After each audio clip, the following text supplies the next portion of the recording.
Haleluya, haleluya, haleluya, haleluya.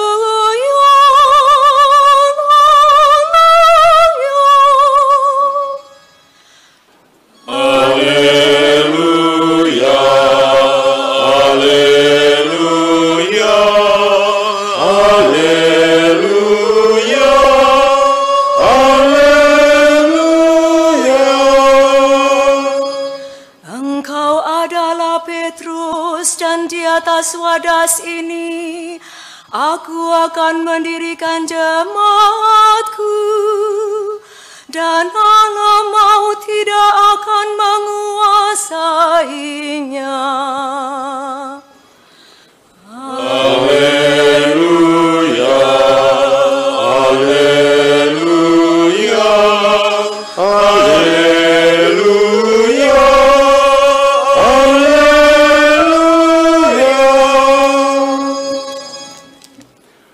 Tuhan bersamamu. dan bersama rohmu. Inilah Injil suci menurut Matius.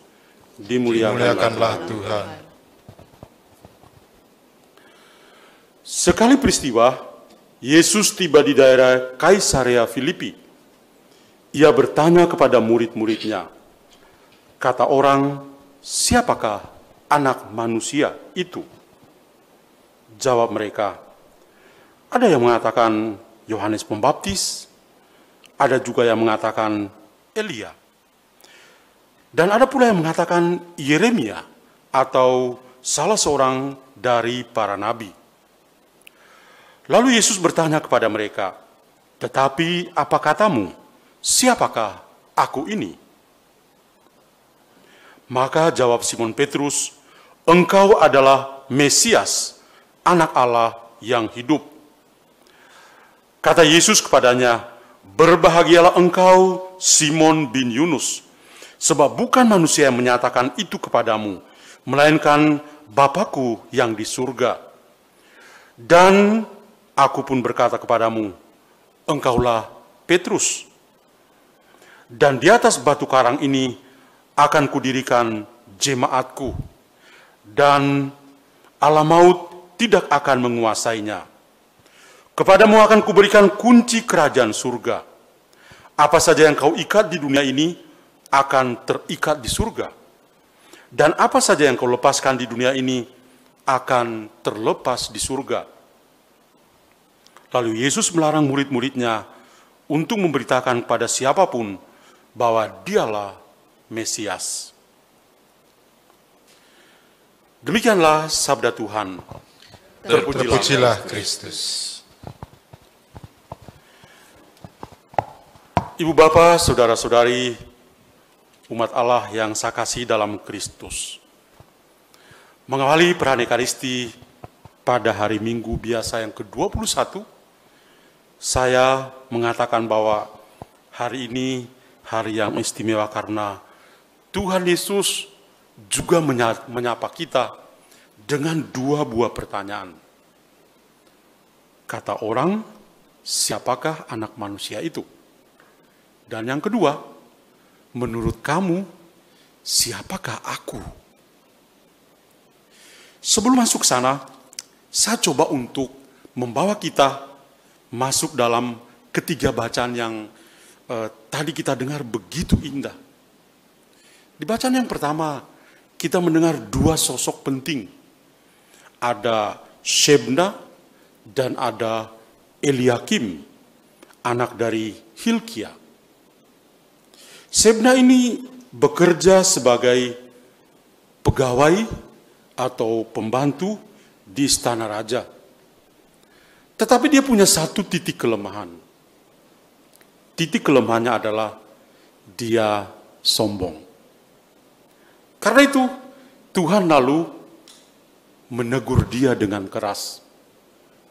Bahwa semua jabatan yang ada padanya, segala sesuatu yang berhubungan dengan pelayanannya akan diambil semua dan diberikan pada orang yang baru, yaitu Eliakim, anak dari Hilkia.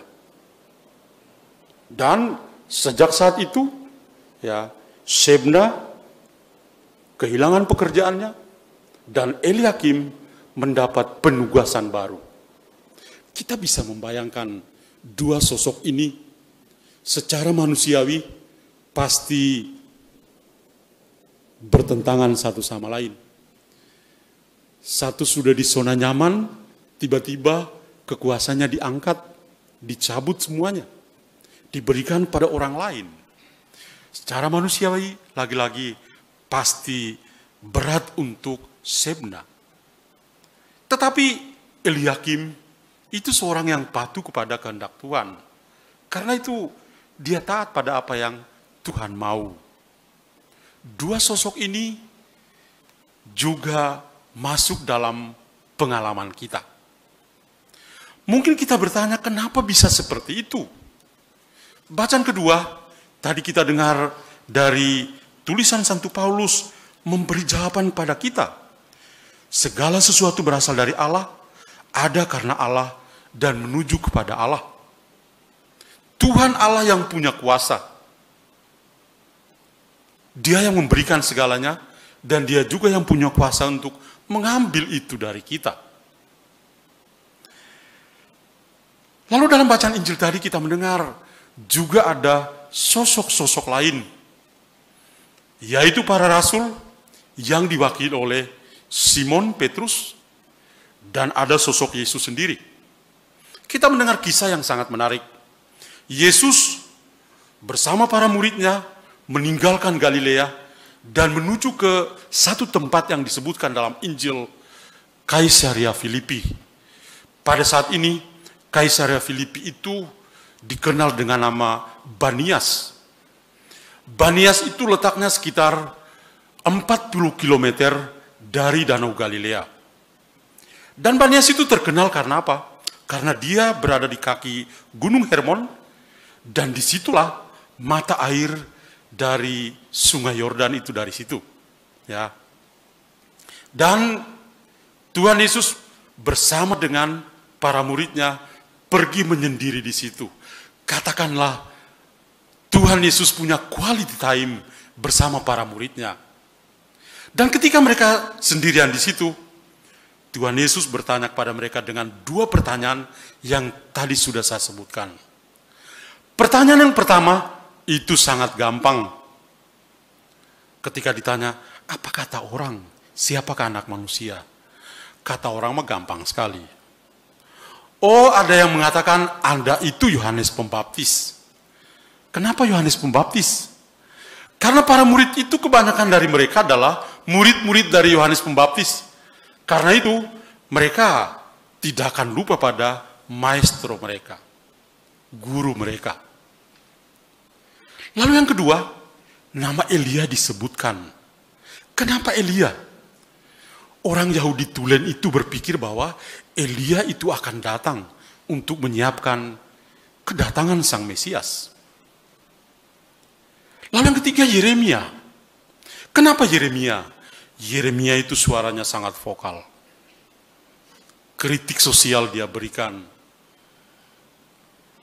Tapi dia juga menderita serupa dengan Yesus sendiri. Atau seorang dari para nabi yang namanya tidak disebutkan. Yang jelas, kata orang, Yesus itu seperti seorang nabi. Ini kan gampang. Pertanyaan menjadi sangat sulit ketika Yesus bertanya kepada mereka, tapi menurut kamu siapakah aku ini? Ini yang susah. Kalau pertanyaan yang sama ditanyakan pada kita semua, mulai dari pastornya sampai umat yang hadir, baik di studio maupun yang ada di rumah masing-masing, kita semua juga pasti akan kesulitan untuk menjawab.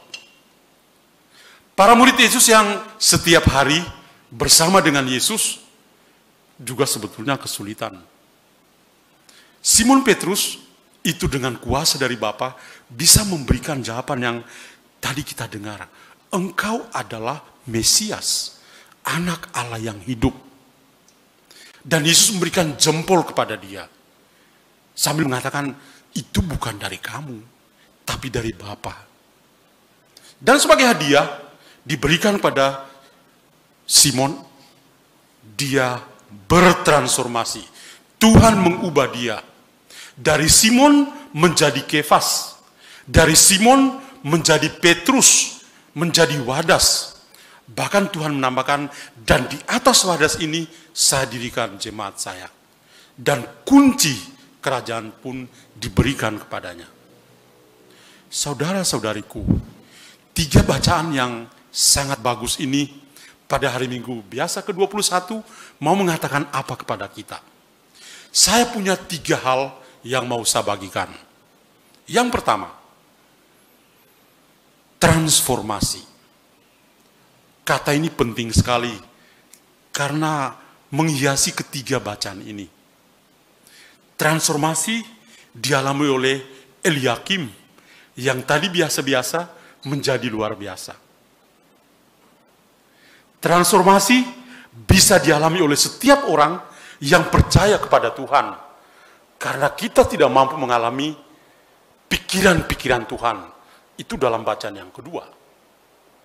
Transformasi dialami oleh Simon. Dari Simon menjadi Kefas. Dari Simon menjadi Petrus. Suatu perubahan radikal yang dialami oleh Petrus. Dari Simon yang biasa-biasa menjadi Kefas atau Petrus yang luar biasa. Karena Tuhan mendirikan jemaat di atas Wadas atau batu karang. Terjadi proses transformasi atau perubahan.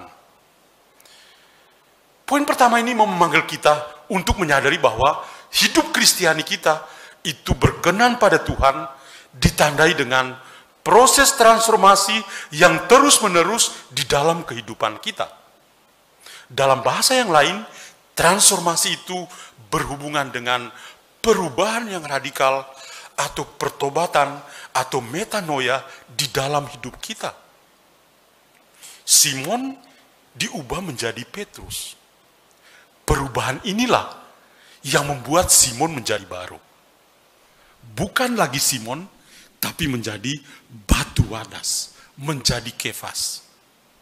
Kita semua pun dalam mengikuti Kristus, kita dipanggil untuk bertransformasi di dalam kehidupan kita. Poin yang kedua, dari bacaan-bacaan kitab suci, terutama bacaan Injil, kita semua itu ditegur oleh Tuhan. Apa yang dia mau katakan kepada kita? Banyak kali kita itu ngaku-ngaku sebagai orang Katolik. Tapi kita itu percaya pada apa yang dikatakan tentang Yesus. Bukan kita percaya pada Yesus. Tadi dalam bacaan Injil kita mendengar mereka yang setiap hari bersama Yesus ketika ditanya, apa kata orang? Siapakah anak manusia itu? Oh, ada yang mengatakan, Yu itu Yohanes Pembaptis. Yu itu adalah Elia. Yu itu adalah Yeremia. Atau salah seorang nabi yang tidak disebutkan namanya. Mudah kan? Kita mudah percaya tentang Yesus. Tapi apakah kita percaya pada Yesus? Itu pertanyaannya. Maka pertanyaan dari Yesus yang kedua menjadi sulit. Tapi menurut kamu, siapakah aku ini? Nah, inilah challenge besar untuk kita yang mengaku sebagai pengikut Kristus. Kita mudah percaya tentang Kristus, tapi sangat sulit kita percaya kepada Kristus. Maka kembali ke kata yang pertama, proses transformasi itu perlu dan harus. Kita harus bertobat supaya Tuhan bisa mengubah kita, supaya tidak lagi percaya tentang Kristus, tapi percaya pada Kristus. Itu baru orang Katolik yang hebat. Kalau tidak, kita sampai tua dan sampai mati hanya percaya tentang Kristus. Tapi kita belum percaya pada Kristus. Itu. Kiranya jelas ya. Lalu yang terakhir adalah quality time. Tuhan Yesus itu tahu murid-muridnya itu sibuk.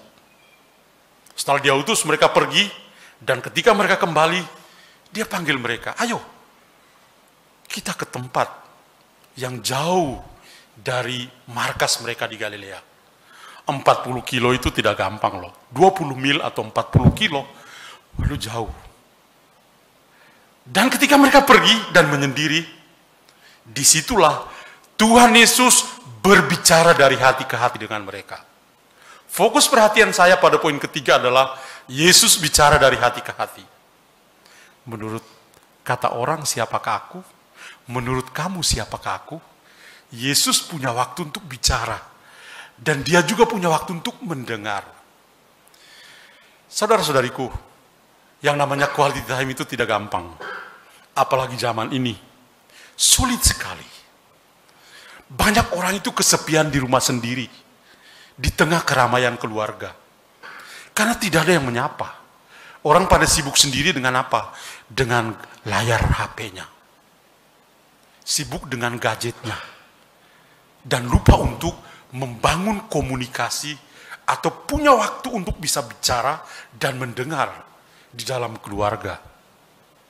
Orang menjadi terasing di dalam keluarga sendiri. Tapi lihatlah Yesus, sesibuk-sibuknya, dia masih panggil murid-murid. Ayo kita pergi, 40 kilo perjalanan, dan dia bisa bicara dengan mereka. Yesus punya quality time, waktu yang berkualitas dengan para muridnya. Kalau Tuhan saja punya waktu yang berkualitas dengan manusia, masa kita kok nggak bisa? Alasannya sibuk dulu ya, sibuk. Seperti dia sendiri yang sibuk. Ketika kita mencari alasan untuk membenarkan diri, bukankah kita akan menjadi orang mengalami loneliness, kesepian di dalam keramaian dalam keluarga kita? Karena kita sibuk dengan diri kita sendiri. Dan itulah tantangan dalam hidup keluarga Kristen pada saat ini. Maka poin yang ketiga juga bagus. Mari kita berusaha untuk punya quality time atau waktu yang berkualitas. Kiranya sabda Tuhan dengan 3 hadiah istimewa yang saya bagikan hari ini boleh berkenan pada Bapak Ibu sekalian. Dan percayalah, Tuhan punya rencana yang indah untuk kita. Dia juga menyapa kita, bicara dengan kita. Tuhan punya quality time dengan kita. Kita juga punya quality time dengan cara apa? Kita punya waktu untuk bisa berdoa, bersyukur kepada Tuhan. Amin. Amin. Tuhan memberkati kita semua. Amin.